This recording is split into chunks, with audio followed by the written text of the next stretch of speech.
Every holiday since myself, Chase, and Ashley have had the pleasure of representing Miriam Smith and her family in seeking justice for her son, Thaddeus Johnson. We always get a text. Happy holidays. Happy Father's Day. Happy Easter. This New Year's, myself and Chase received a text that morning. It said Happy New Year's. And then she expressed her utter frustration and sadness that it had happened again. Almost 2 years later, a little bit more than 2 years later, after her son was killed in East Baton Rouge Parish after a police chase that spanned 4 different parishes. The lives of 2 beautiful souls were taken. Throughout the day, the response from law enforcement and community leaders was fast and swift, demanding outrage and change and wanting policies to be different so this does not happen again. Received another text message from her expressing her frustration, like if they only would have listened to me then and my cries for these things then, these 2 girls' lives would not have been taken. Listen, we as a community need to understand that we cannot have selective outrage when there's injustice or flawed policies within law enforcement. We always have to be outraged, because if we do not have that same energy, then the cycle continues. And that cycle continued from October 25th, 2020, when Thaddeus Johnson's life was taken, all the way until December 31st of 2022. I tell you, and I believe this, and those standing with me believe this, that if they'd have taken his case more serious, if there had been a greater outcry for his case, if policies that have been promised to be changed would have happened then Madeline and Carolyn will still be here today. Right now, I'm going to pass the microphone to Jared Ambo, and I appreciate Attorney Ambo standing here, representing the family, and standing here in solidarity for this cause. Jared Ambo here. I represent the family of Miss Caroline Gill, and what's astounding about this, I think what is so effective of this, is these beautiful young lives taken. This young man, these 2 young ladies, Liam, who's still fighting for his life.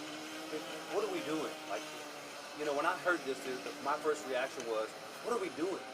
What are we doing? Like, how are we doing this? How are we, in a society, how do we have 5 different law enforcement agencies chasing a person through 4 different parishes, 4 different jurisdictions for a joyride? For someone who stole the car of a family member. I mean, if the seriousness of the crime was way up here, well, perhaps that behavior may have been justified, but on balance, it was completely and utterly unjustified. And what happened was, 2 beautiful young lives were lost.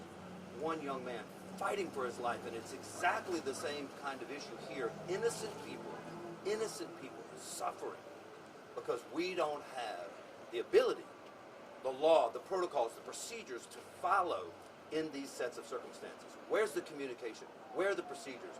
Where are the protocols? What are we doing to make decisions on the street in real time to save these young lives? And that's the question. I have great faith in District Attorney Hilary Moore. I have great faith in District Attorney Tony Clayton. They're going to do the right thing. I know they are. But district attorneys can only enforce the laws that are in place. And so where are our lawmakers? Where's the legislature in this particular situation? How can we as a community come together at every level and say, how do we solve this? How do we solve this across the state of Louisiana? How do we solve this for all of these young people? How do we solve this for all of these families? For all of these friends? For all of the young people at Bruley High School? For all of the people that are affected? I was at the vigil of Bruley High School the other night. It was one of the most emotional things I've ever done in my life, to see all of those people, the outreach and the love and the concern and the sadness, the profound sadness. Let that touch your heart so that you understand what happens here and how these people are suffering. because that's what's important, and that's what will drive us forward with change, real things that will happen to affect the real-time activity of the police officers on the ground. Again, I want to say very clearly that I believe these officers thought they were doing the right thing. They needed leadership. They needed guidance. They needed protocols. They needed procedures. They needed laws in place to dictate what they should have done that day. Not individuals in a car, excited, trying to catch someone, trying to make decisions on their own. We have a system, and that system failed, top to bottom, side to side. And that's why I'm here for the family of Caroline Gill. That's why these men are here. And that's why we're here to hold the system accountable and bring about real change that saves young lives, that saves innocent lives in the future. And I appreciate you guys having me here. Thank you very, very much for including me. My name is Chase Michelle. I am one of the attorneys representing Miriam Smith and her family on behalf of Thaddeus Johnson Jr. I want to thank attorney Jared Ambo for showing up here today in solidarity with the Johnson family on behalf of the Gills. The fact that there's now a contingent of families, and there are now stacks of people who are now crying out for change and making additional pleas for change, is powerful and sad. The fact that there are now more and more victims asking for change is sad. We are in active litigation on Thaddeus Johnson's case. The courthouse right behind us has a pending lawsuit against the departments involved and the departments responsible for causing the death of 22-year-old Thaddeus Johnson in October of 2020. We can control the litigation. We can control what we file. We can control depositions. We can control the civil justice system in that respect. What we cannot control, without help from leadership, is legislation. Not thoughts, not prayers, not press releases. We want black and letter law to be rewritten, amended, and changed once and for all. It will save lives. Nobody loses in this scenario. No more dead children, no more dead people in our society, no more dead citizens, no more dead anyone. We have ideas. No police chases unless someone's life is in jeopardy, unless a child has been abducted. If a legislator wants to get behind us and write this bill, author this bill, work with us on this bill, we welcome them. Call my office today, 225-500-0900. That's Treshelle Law Firm. I'll write the draft. We'll work with you. Miriam will sit in there in the meeting and we'll talk to you about ideas we have to write legislation that can prevent this from happening again. I can guarantee you, this family, these folks behind me, the victims who can't speak for themselves, we never want to do this again. We don't want to be here doing a press conference. We don't want to speak on this. If we can prevent our presence and the necessity of doing these sorts of things ever again, we've succeeded. The lawsuit will go on. The litigation will go on. We want our day in court. We want justice for Miriam. But we also want to prevent this from happening again. Our press release said no more victims. No more victims. It's a reality. It can happen. It is achievable. It's attainable. It's possible. It's in our eyesight. It's 6 inches in front of our faces. Let's grab it. We invite you to come with us, work with us. Let's succeed. Nobody loses if we make these changes. I'm now going to let Miriam Smith, the mother of Thaddeus Johnson, address the cameras. She has a couple things she wants to get off her heart. It'll be brief, but I ask for your attention, and I thank you for doing so. Miriam. Hi, I'm Miriam. I'm Thaddeus's mom. I just wanted to say nothing is going to bring my son back, but I would love to see this state a no-chase state. We need to save lives. We need to put this in law and get it achieved so we can save as many lives as we can. Thank you.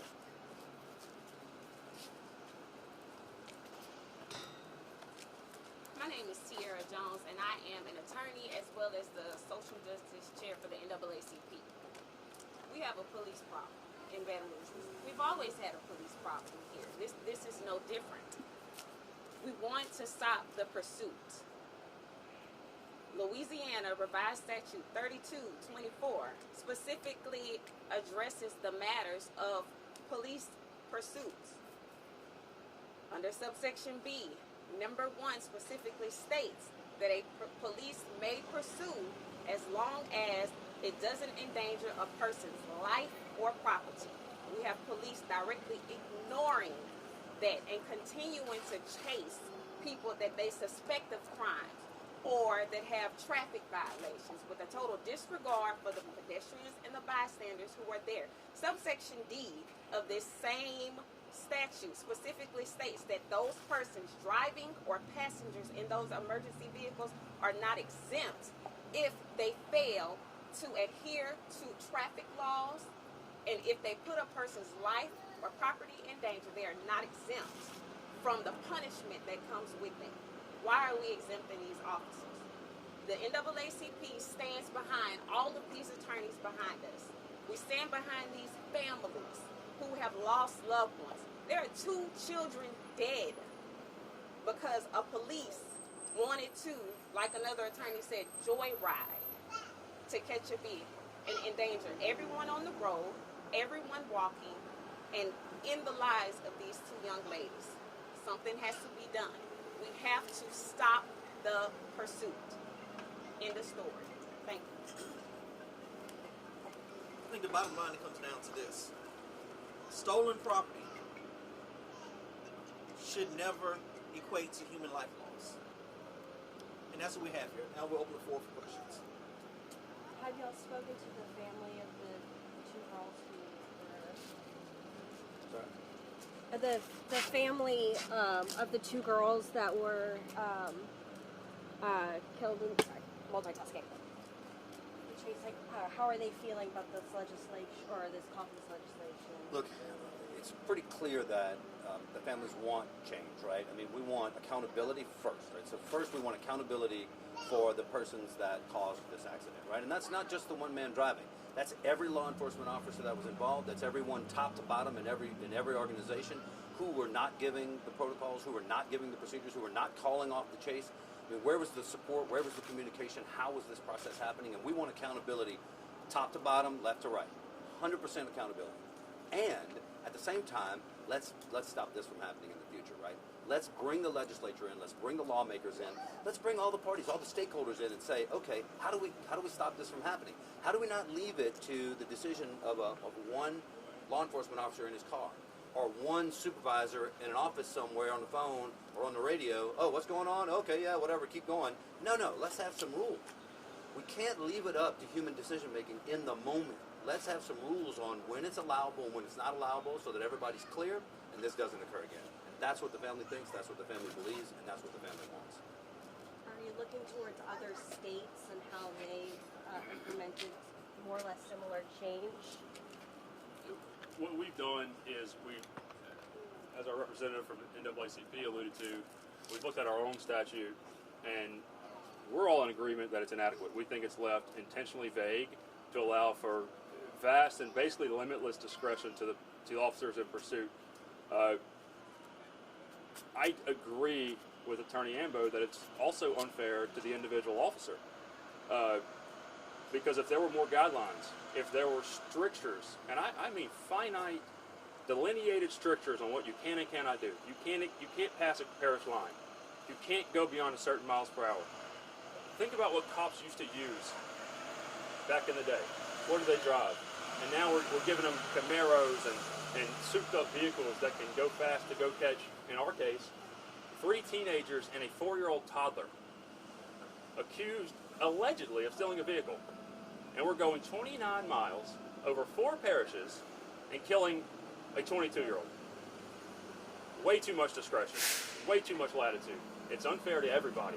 As I said before, nobody loses if we make these changes.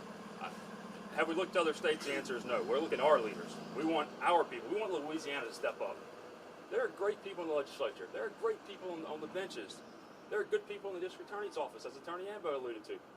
We're not coming here saying that the whole system needs to be burned down. We're blaming every single person. What we're saying is it should have been avoided. It could have been avoided. It could have been avoided again. Let's avoid it next time. Let's not let's not let there be a next time. That's what we're saying. We're looking to our leaders. I invite them to come to us. We're willing and ready to engage with them on legislation. Be the one who sponsors the bill. I'm looking at every one of you who are in the legislature. Be the hero. Put your name on it. Sponsor the bill. Let's write it together. You will save lives. It's a consequential, important moment. I'm asking you to rise to the moment. I want our state to step up. Baton Rouge PD, they have, you go online and you can look at their policy. They have a no chase policy in there. They got the specific chase for it. They always get called off by a supervisor. By this officer here being arrested, that's showing that they start holding people accountable for what they do when you have these policies in place already and they just choose not to follow the policy. So, in our lawsuit specifically, we did not sue the Baton Rouge Police Department or the East Baton Rouge Sheriff's Office. The reason we are in East Baton Rouge Parish in this venue is because the death happened in East Baton Rouge Parish. It was Highway 61. So that's why we're here. The specific cops in this city, the ones surrounding us and protecting us right now, are not part of our lawsuit. Is the rule randomly allocated, randomly utilized? Yes, that's part of the problem. We need more direction. Part of the statute is not just strictures on what you can and cannot do. It's what is the penalty if you do wrong. The reason we're doing civil litigation, we filed a lawsuit in civil court. We can't make these cops go to prison. We can't ask for a grand jury. We can't file charges. Merriam's only access to the courts is through the civil litigation system. That's all we can do. That's why we're sitting here doing a press conference asking for people to help in their respects, in their leadership roles. We've done all we can do. It ain't over yet. We're still fighting. But if we could have regulations and then also the penalty for those regulations within the criminal code, I think that would be super helpful. What would you say is depend on the DA? Because Tony Clayton, he went straight to it. He saw something wasn't right, and as a DA, he just went out there and and make sure all this seal was taken care of the proper way. So it all depends on the DA also in the different cities. So, I think it depends on the DA as it relates to the laws as it stands. What we're saying here is that the laws as it stands right now are not adequate enough. That is on the accountability phase. As Attorney Ambo said, that's for them being held accountable based on what's out here now. What we're saying is that we need changes in the laws so that these officers can have guidance, very clear guidance on when you can chase and when you cannot chase, so that we do not have to have a press conference, so a district attorney does not have to file formal charges, so a grand jury does not have to convene. That if the law was codified in a way that when a chase happens, a law enforcement officer can look at it very specifically and say, listen, this is a go or this is not a go. But right now it is too vague. And it's a call for a set of laws about the procedure, right? It's a call for a set of laws about this is the required procedure for chases in the interest of public safety that every law enforcement organization in the state of Louisiana has to follow, right? It's not another criminal law. It's not another criminal statute that punishes people for things. That's not what my family wants. That's not what the Gill family wants. The Gill family wants a legislative set of procedures that law enforcement officials have to comply with at every level in order to know when to chase, when not to chase, when to use high speed, when to risk the public safety, and when not to do so. The criminal law that the officer's been charged with in this particular case is negligent homicide, right? Which just requires a gross deviation below the standard of care, right? A gross deviation. And so the problem here is that what we understand about the incident in Bruley with the Gill and Dunn families is that the officer went through a red light that had been red for more than 45 seconds. The car that the young ladies died in was the sixth car in line turning left out of the street and onto the highway where the officer was. And he went through the intersection at 88 miles an hour, never applying his brakes once. That is a gross deviation below the standard of care. That's gross negligence. It's criminal negligence, right? And the difficulty here is, and District Attorney Clayton, they eventually, after a couple of days, did the right thing, right? There was some information out there. I'll tell you what's really interesting about this. There was a lot of confusion on how this event occurred in Bruley. And there was a lot of confusion that my family was getting. Information from the district attorney, from the chief of police, from Addis, from the different law enforcement organizations about had Baton Rouge been involved in the chase? Did they get called off or did they not get called off? Were they still participating when this occurred? Where was the officer that hit these young ladies and killed them in relation to the rest of the chase, right? There are all these facts. And these facts were incredibly confused for the first 24 to 48 hours. When that stuff got clear and the state police got involved, the officer was arrested for negligent homicide. And so, is a difference maker? Sure. Is that a difference maker? Yes. But do we want? I mean, think about this human being who caused the death of these young ladies. He will forever, ever, every day of his life, know that he took the lives of these two young ladies. He will never lose that, right? And do I want him punished and held accountable? You bet. But would I rather had there been a procedure, a civil procedure in place, or a directive in place for law enforcement in order for this not to happen in the first place? Of course, because I don't want those young ladies to die. I don't want police officers to do this and to have to live with this the rest of their lives. Every officer that was in that chase feels some guilt, some responsibility for what occurred, and rightfully so, they should. But let's avoid that in the future. That's what we have to do here. We don't want people arrested and thrown in jail. Good Lord, we don't need any more people in jail in Louisiana, right? But we do want procedures in place to stop this from occurring again. That's what's important, and that's the message that should be heard today. And procedures consistent and across the board for all law enforcement agencies. That's part of the problem. That BRPD has its own set of policies. The Sheriff's Office has its own set of policies. Addis has its own. West Baton Rouge has its own. East Feliciana has its own. Point Coupee has its own. State Police has its own. Across the board codification of rules and regulations on when this can happen that will be equally dispersed and followed by all law enforcement agencies. Got it. Mr. Ambo, has the Addis Police Department told you or the family what their policy is on when to pick up a high-speed chase or when to initiate one? We have not gotten that information yet. Of course, that's stuff that's going to occur in the future. We haven't. It's our understanding that the police, that the chase started in Baton Rouge, went over the bridge, down Highway 1 into Iberville Parish, made a U-turn out of Iberville Parish, back into West Baton Rouge. That's when the accident occurred. Chased him, though, continued to chase him over the bridge and then arrested him in East Baton Parish. So, I mean, I drive that bridge every day. I don't like driving that bridge at 60 miles an hour. I can't imagine a high-speed chase across the top of that bridge, much less down Highway 1. I mean, y'all been on these streets. Y'all know these streets are not safe in general.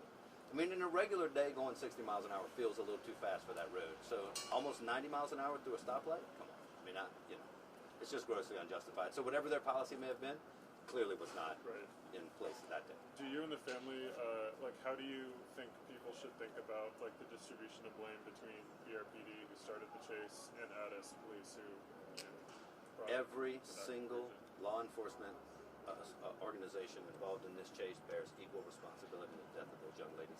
Full stop. Period. Because that's how it works. They created an unreasonably dangerous condition following that car down the road, and that unreasonably dangerous condition led to the loss of life in all of this situation, including this beautiful woman's child, right? And so, why are we here? Why are we keep doing this? Why are we not fighting for life, for the protection of our community? That's what we have to do, and we have to do it right now.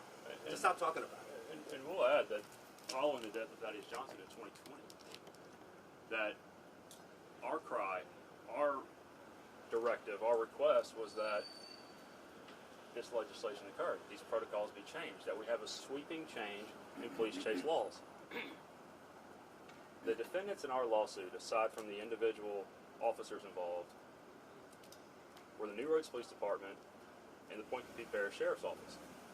Unfortunately, those departments stood by their protocols or lack thereof. Not only did they not make changes, they consciously stood by their current policies or lack thereof. This is what happens when you don't make changes after a tragedy. This is what happens when you don't legislate bad things out of society.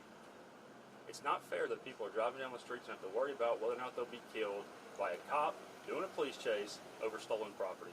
It's an outrage, and this time, it needs to end. New Roads and Addis, those are comparatively small police departments compared to Baton Rouge or New Orleans Police.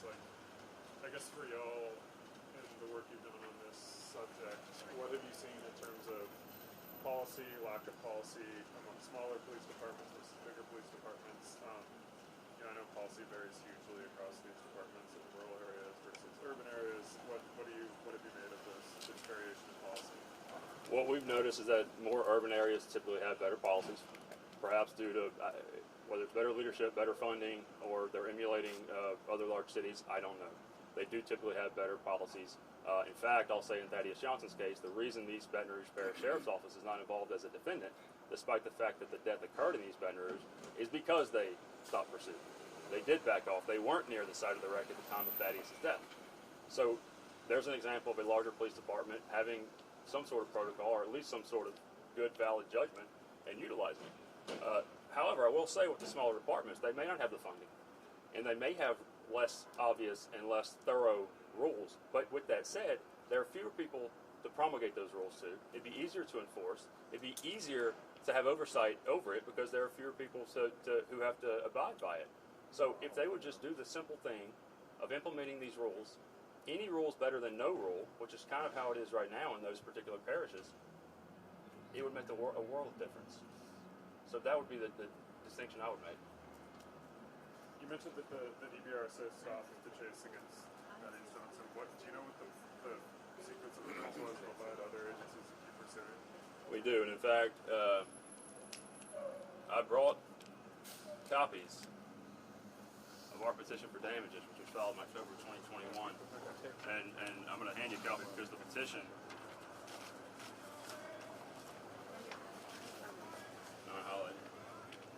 goes through the sequence in great detail and explains which officers were involved, at what point they were involved, the distance from the site of the wreck, and it goes through which parish in sequence, what officers were actually in chase, what officers stopped chase, and Thank you.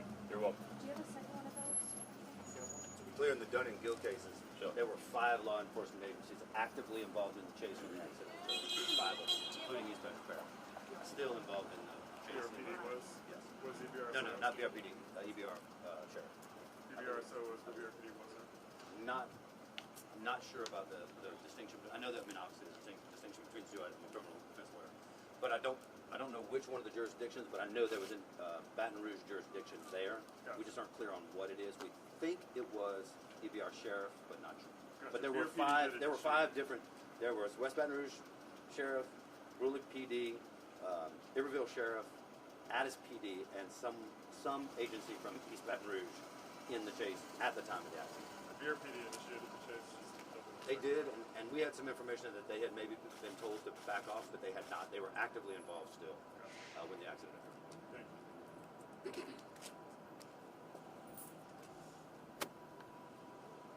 That's it. Alright, I think that was Thank you guys so much. Thank you. Thanks for your time. Got it.